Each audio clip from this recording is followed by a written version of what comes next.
ಮುಖ್ಯಮಂತ್ರಿ ಸಿದ್ದರಾಮಯ್ಯ ಅವರ ವಿಚಾರವಾಗಿ ಮೇನ್ ಸ್ಟ್ರೀಮ್ ಮಾಧ್ಯಮಗಳು ಹೇಳಿದ್ದು ಪೂರ್ತಿ ಸುಳ್ಳ.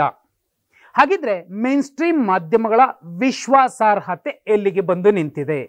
ಇದೇ ಕಾರಣಕ್ಕೋಸ್ಕರನೇ ಮೇನ್ ಸ್ಟ್ರೀಮ್ ಮಾಧ್ಯಮಗಳನ್ನು ಧಿಕ್ಕರಿಸಿ ಬಹುಪಾಲು ಜನ ಇವತ್ತು ಸೋಷಿಯಲ್ ಮೀಡಿಯಾಗೆ ಒಂದಷ್ಟು ವಿಶ್ವಾಸಾರ್ಹ ಯೂಟ್ಯೂಬ್ ಚಾನೆಲ್ಗಳನ್ನು ನೋಡ್ತಿದಾರ. ಹಾಗಿದ್ರೆ ಒಂದು ದಿನ ಎಲ್ಲ ರುಬ್ಬಿದ ಮೇಲೂ ಕೂಡ ಮುಖ್ಯಮಂತ್ರಿಗಳ ಮಾಧ್ಯಮ ಸಲಹೆಗಾರರು ಅನಿಸಿಕೊಂಡಿರುವಂಥವರು ಯಾವ ರೀತಿಯ ಸಂದೇಶವನ್ನ, ಯಾವ ರೀತಿಯ ಕೆಲಸವನ್ನ ಮಾಡ್ತಿದ್ದಾರೆ, ಅಥವಾ ಮೇನ್ ಸ್ಟ್ರೀಮ್ ಮಾಧ್ಯಮಗಳಿಗೆ ಹೆದರಿಕೊಂಡು ಕೂತಿದ್ದಾರೆ? ಪ್ರತಿ ಸಲ ಸಿದ್ದರಾಮಯ್ಯ ಅವರ ವಿಚಾರವಾಗಿಯೇ ಈ ತರದ ತಪ್ಪು ಆಗತ್ತೆ. ಈ ಹಿಂದೆ ಕೂಡ ಸಿದ್ದರಾಮಯ್ಯ ಅವರ ಪತ್ನಿ ಅಂತ ಬೇರೆ ಯಾರನ್ನೋ ತೋರಿಸಿದಾಗ್ಲೂ ಕೂಡ ಮೇನ್ ಸ್ಟ್ರೀಮ್ ಮಾಧ್ಯಮಗಳು ಸುಮ್ಮನೇನೇ ಇದ್ವು. ಆದರೆ ಮಾಧ್ಯಮ ಸಲಹೆಗಾರರು ಅನಿಸಿಕೊಂಡವರು ಯಾವ ರೀತಿಯ ಸ್ಪಷ್ಟನೆಯನ್ನು ಅಥವಾ ಹೇಳಿ ಇದಲ್ಲ ಇದು ಅಂತ ಹೇಳುವಂತಹ ಕೆಲಸವನ್ನು ಮಾಡಲಿಲ್ಲ. ಈಗಲೂ ಕೂಡ ಮುಖ್ಯಮಂತ್ರಿಗಳ ಸಲಹೆಗಾರರು ಅನಿಸಿಕೊಂಡವರು, ಮಾಧ್ಯಮ ಸಲಹೆಗಾರರು ಅನಿಸಿಕೊಂಡವರು ನೇಮಕ ಆದಾಗ ತುಂಬಾ ಸಣ್ಣಗಿದ್ರು, ಈಗ ಸ್ವಲ್ಪ ದಪ್ಪ ಆಗಿದ್ದಾರೆ, ಊದ್ಕೊಳ್ತಾ ಇದ್ದಾರೆ, ಯಾಕೋ ಗೊತ್ತಿಲ್ಲ. ಆದರೆ ಇವತ್ತು ಟ್ವೀಟ್ ಮಾಡಿ ಸಿದ್ದರಾಮಯ್ಯ ಅವರೇ ಒಂದು ಸ್ಪಷ್ಟನೆಯನ್ನು ಕೊಟ್ಟಿದ್ದಾರೆ. ಏನದು ಸ್ಪಷ್ಟನೆ? ಯಾಕೆ ಮೇನ್ ಸ್ಟ್ರೀಮ್ ಮಾಧ್ಯಮಗಳು ಒಂದು ದಿನ ಪೂರ್ತಿ ಹೊಡೆದಂತಹ ಸುಳ್ಳನ್ನ ಇನ್ಮೇಲೆ ಅದು ಸುಳ್ಳಲ್ಲ, ಇದು ಸತ್ಯ ಅಂತ ಹೇಗೆ ಹೇಳಬಹುದು? ಟ್ವೀಟ್ ಅಲ್ಲಿ ಏನಿದೆ? ಮುಖ್ಯಮಂತ್ರಿಗಳೇ ಖುದ್ದಾಗಿ ಹೇಳ್ಕೊತಿದ್ದಾರೆ.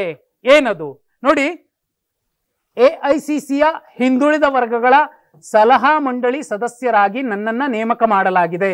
ಮಾಧ್ಯಮಗಳು ಇದನ್ನ ತಪ್ಪಾಗಿ ಅರ್ಥೈಸಿ ಮಂಡಳಿಯ ಅಧ್ಯಕ್ಷರಾಗಿ ನನ್ನ ನೇಮಕ ಮಾಡಲಾಗಿದೆ ಎಂದು ವರದಿ ಮಾಡಿವೆ. ಇದು ತಪ್ಪು ಮಾಹಿತಿಯಾಗಿದೆ. ಸಲಹಾ ಮಂಡಳಿ ಸಭೆ ಎಐಸಿಸಿ ಹಿಂದುಳಿದ ವರ್ಗಗಳ ವಿಭಾಗದ ಅಧ್ಯಕ್ಷರಾದ ಡಾಕ್ಟರ್ ಅನಿಲ್ ಜೈಹಿಂದ್ ಅವರ ಅಧ್ಯಕ್ಷತೆಯಲ್ಲಿ ಜುಲೈ 15ರಂದು ಬೆಂಗಳೂರಿನ ಕೆಪಿಸಿಸಿ ಕಚೇರಿಯ ಭಾರತ್ ಜೋಡೋ ಭವನದಲ್ಲಿ ನಡೆಯಲಿದೆ. ವಿವಿಧ ರಾಜ್ಯಗಳ ಕಾಂಗ್ರೆಸ್ ಪಕ್ಷದ ಮಾಜಿ ಮುಖ್ಯಮಂತ್ರಿಗಳು, ಹಾಲಿ ಮತ್ತು ಮಾಜಿ ಸಂಸದರು, ಶಾಸಕರು ಸೇರಿದಂತೆ 50 ಮಂದಿ ಭಾಗವಹಿಸುವ ಈ ಸಭೆಯ ಆತಿಥ್ಯವನ್ನ ನಾನು ವಹಿಸಿಕೊಂಡಿದ್ದೇನೆ. ಒಂದು ರಾಜ್ಯದ ಮುಖ್ಯಮಂತ್ರಿ ಇಲ್ಲಪ್ಪ ಸುದ್ದಿ ಇದಲ್ಲ ಇದು ಅಂತ ಹೇಳುವಂತಹ ಸ್ಥಿತಿಗೆ ಬಂದಿದ್ದಾರೆ ಅಂದ್ರೆ ಅವರ ಮಾಧ್ಯಮ ಸಲಹೆಗಾರರು ಯಾವ ರೀತಿ ಕೆಲಸ ಮಾಡ್ತಿರಬಹುದು ಅನ್ನುವಂಥದ್ದು ಒಂದನೇದ್ದು. ಎರಡನೇದ್ದು, ಮಾಧ್ಯಮಗಳು, ಮೇನ್ ಸ್ಟ್ರೀಮ್ ಮಾಧ್ಯಮಗಳ ವಿಶ್ವಾಸಾರ್ಹತೆ. ಆ ಪತ್ರ ಯಾರು ಹಾಕಿದ್ರು, ಒಂದು ಲೆಟರ್ ಬಂತು, ಹಿಂದುಳಿದ ವರ್ಗಗಳ ರಾಷ್ಟ್ರೀಯ ಸಲಹಾ ಮಂಡಳಿಯ ಅಧ್ಯಕ್ಷರಾಗಿ ಸಿದ್ದರಾಮಯ್ಯ ಅವರನ್ನ ನೇಮಕ ಮಾಡಿದ್ದಾರೆ ಅಂತ ರುಬ್ಬಿ ಕೆಡವಿದಂತಹ ಮಾಧ್ಯಮಗಳು ಈಗ ಮುಖ್ಯಮಂತ್ರಿಗಳೇ ಖುದ್ದಾಗಿ ಅದನ್ನ ಹೇಳ್ತಿದ್ದಾರೆ ಅನ್ನೋದಾದ್ರೆ ಏನಾಗ್ತಿದೆ?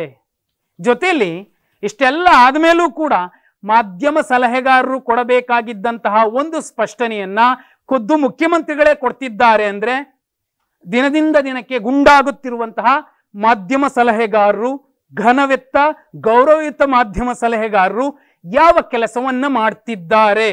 ಕಮೆಂಟ್ ಮಾಡಿ.